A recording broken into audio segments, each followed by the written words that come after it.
every client So that's that why I every have, time I see it, I see you smiling. because I enjoy it. Yeah, you love it. I don't have clients that come in and just drain me. They come in, they always give me energy to train. They're eager, I'm eager with them. Yeah, But as long as they come in with that enthusiastic energy going, I'm ready. that's important for people to know. Sometimes people just don't mesh well. No. And maybe that person needs to find a different trainer and maybe they'll have better results. I always tell my clients, anytime you want to try somebody else, please by all means do that.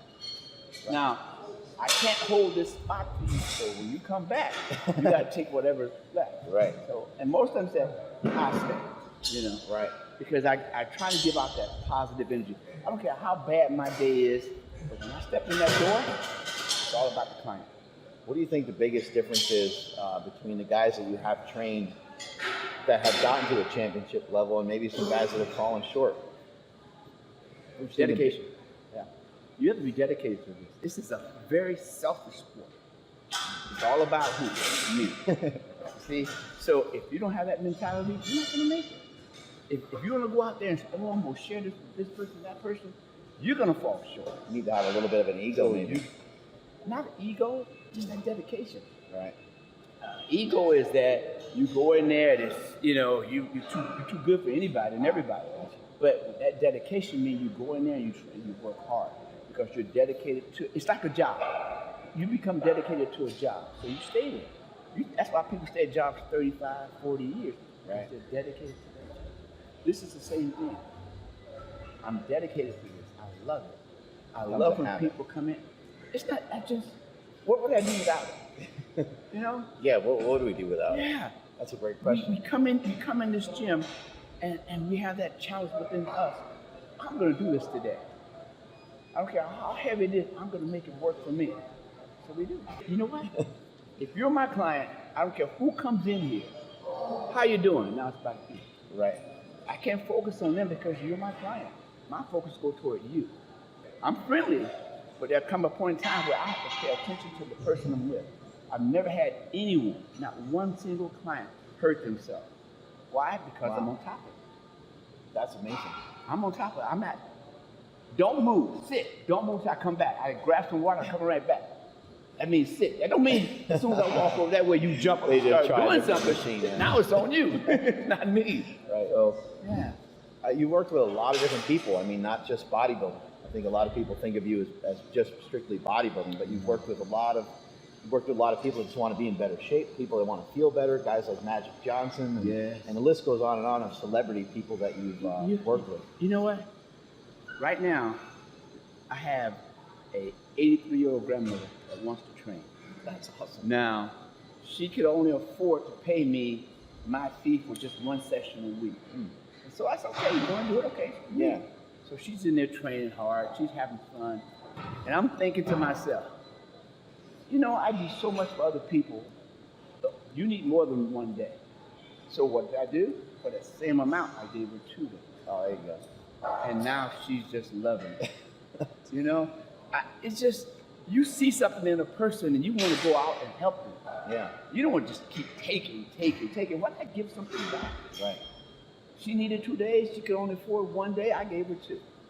Oh, that's really. What's the difference? That's I don't care. Yeah. What's the biggest difference when you're training some of these people? You know, when you were, I know a while back you were working with some NFL guys. I don't know if you still do a lot of that. What's the biggest difference when you're working with kind of a regular athlete and somebody who's mainly after aesthetics? There's no difference. You know, I'm going to push them hard, no matter what. I'm not trying to break them. I'm trying to improve them. So whatever it needs to improve them, that's what we're going to do. Right. And I tell them when they first come in, I said, look, if you're not willing to work, then it's not going to work between us. So maybe you might want to find someone else who's in here just because of who you are. That doesn't bother me. Right. I want you to be better. So the same thing you said earlier about finding a weak point. So I look and see what they're find the weak point regardless of whether they're bodybuilding, powerlifting, or otherwise. His name was Michael Sniper. He was not up there, but he was a golfer in the middle of it. And I read up on golfing and the swing and movement and all that, right? And that's what we worked on. So we get the timing down and the swing down, where he needed to be strong at, where his core should be stronger. Right. We worked on that. His game improved. Why? because I worked on the weaknesses what he had. And then you still had him do some of the basic And movements in we here, did basic bent over movements. rows, Yeah, all the shoulder basic presses, stuff. all But of we the... mainly worked on that core strength. And that's what you need to come in between your toes. What are some of your favorites? What are some of your go-tos that you've just used for a long time? Basic movements. Yeah, they always work. You don't have to change anything. There's no instant magic. It's just basic movement works for everybody. Just bent over rows, presses, different things. It just depends on the individual. You make sure there's no weaknesses in the lower back because you got to strengthen all that first before you get to that. So there's a lot of bent over stuff, so you don't want to hurt that back. And you got to see how their posture is and stuff like this. So you may want to improve some of those things before going to some good basic movements. Yes. Are there some things that maybe young bodybuilders and young people are missing about bodybuilding specifically that has been around for a long time that maybe have kind of gotten, that you've seen that pushed off to the side? The thing of it is, everything changes. There's ways of doing rows without putting a lot of pressure or a lot of You have very exerting a lot of specific strength. ways of doing So things. I do things a little bit different. I'll create something just so that it can help. Or I'll go back and look in books and find things that they used back in the day so that they could use it now. Yeah. And those things work. So that's what we do. When it comes to diet, how different are we really? You hear people say, oh, everybody's different, everybody's different. Well, what works for you is not going to work for me. It depends on your metabolism, how your body assimilates the food that you're putting in. Right?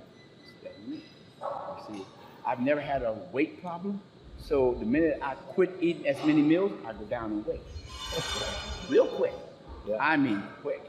So I have to be careful. I have to make sure I eat the proper amount of meals in order to keep my weight up. Otherwise, I'm going to lose. How can some of these young people that are listening right now gain some size? With some Proper simple nutrition. things. Proper nutrition. You know, slow gains mean you're going to hold on to it. Fast gains, you're going to get there and you're going to lose almost all of it. So, who wants to fast? You want something that's going to stay with you. So you always want to try to make sure you're eating properly, you're doing good cardio, and you're doing that good resistance training.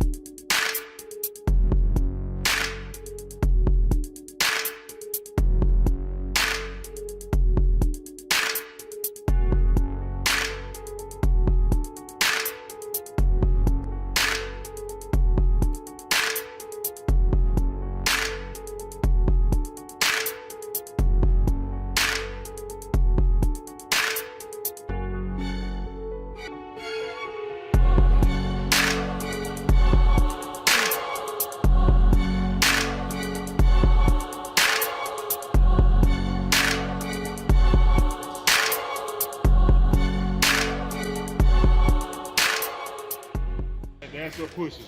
Where it's at. Yeah. Yeah. Where it's at is where you feel the contract, right? Yeah. Right there.